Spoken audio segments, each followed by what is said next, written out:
అస్సలాము అలైకుం, welcome to my channel. ఎలా ఉన్నారు? బాగున్నారా? నేనైతే చాలా బాగున్నాను.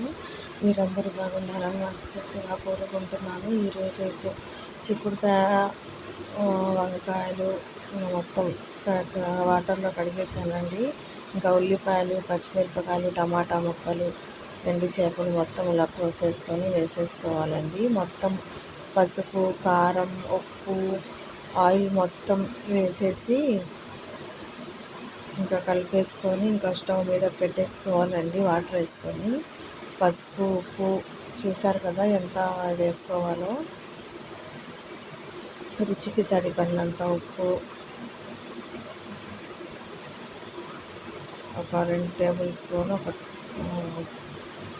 కారం,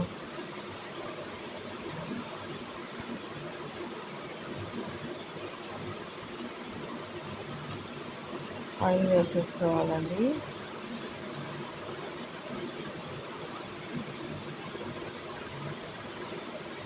ఇప్పుడు క్లీన్ చేసేసుకున్న ఎండు చేపలు కూడా దీంట్లో వేసేసుకోవాలి.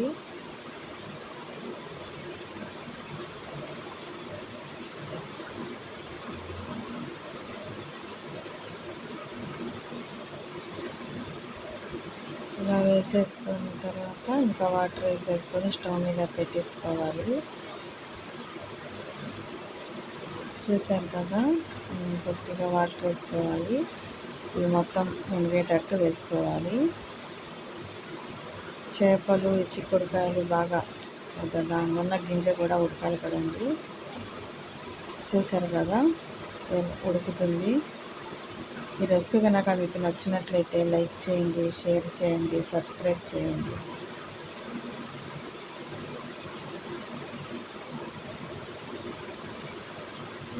చూసారు కదా దగ్గర పడిపోయింది. ఇంకా ఆఫ్ చేసేసుకుంటున్నాము.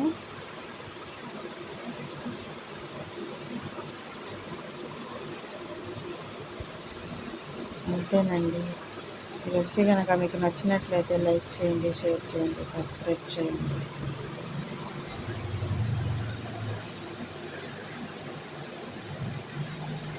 మొత్తం ఇలా కోసేసుకొని వేసేసుకోవాలండి.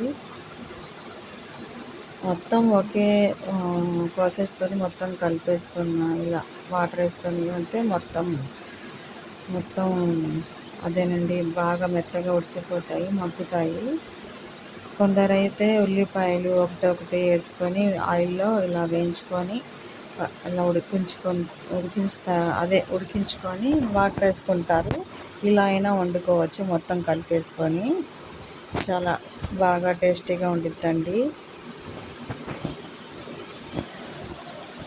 మీరు ఒకసారి ట్రై చేయండి. వంకాయ, చిక్కుడుకాయ, ఎండు చేపలు, టమాటాలు వేస్తే కర్రీ అనేది చాలా ఎమ్మీగా చాలా బాగుంటుంది. అంతేనండి. Okay, bye.